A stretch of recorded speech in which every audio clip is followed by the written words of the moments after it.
এই ওঠ, এই ওঠ, কত বেলা পর্যন্ত হইতে রইছে, ওঠ। কেডা? আমি তোর দাদা বীর মুক্তিযোদ্ধা মরহুম মোতালেব আলী। দাদা আপনি আপনি না মইরা গেছেন গা, অনেক বছর হইছে। আমি মইরা গেছি গে, পরেও কি তোরা আমার শান্তিতে রাখছস? না উপায় আছে তোর কাছে? এর লিগে স্বপ্নে যুগে তোর লগে একটু দেখা করতাম আইছি। 1971 সালে অত কষ্ট করে আমি যুদ্ধ করলাম, আর এই যুদ্ধের ফল বেলে তুই বুক করতিছাস।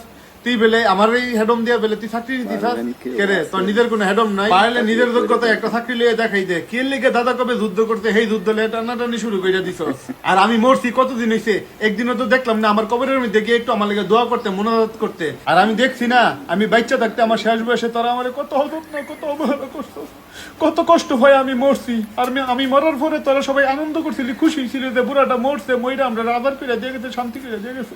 আর তোরা মানে আমার মরার পরে আমার এই সার্টিফিকেট লিয়ে, মুক্তিযুদ্ধ সার্টিফিকেট লিয়ে তোরা এটা সুবিধা বুক করতে যাস না, তখন আমার খুব কষ্ট লাগে। তোর কাছে অনুরোধ রইলো, এই কুটা ছুটাইটা বাদ দে, তোরা নিজের যোগ্যতায় কিছু একটা করার চেষ্টা কর, তাইলে আমি একটু শান্তি পাবো। পালা থাকিস তোরা। দাদা দাদা শুনেন শুনেন যাই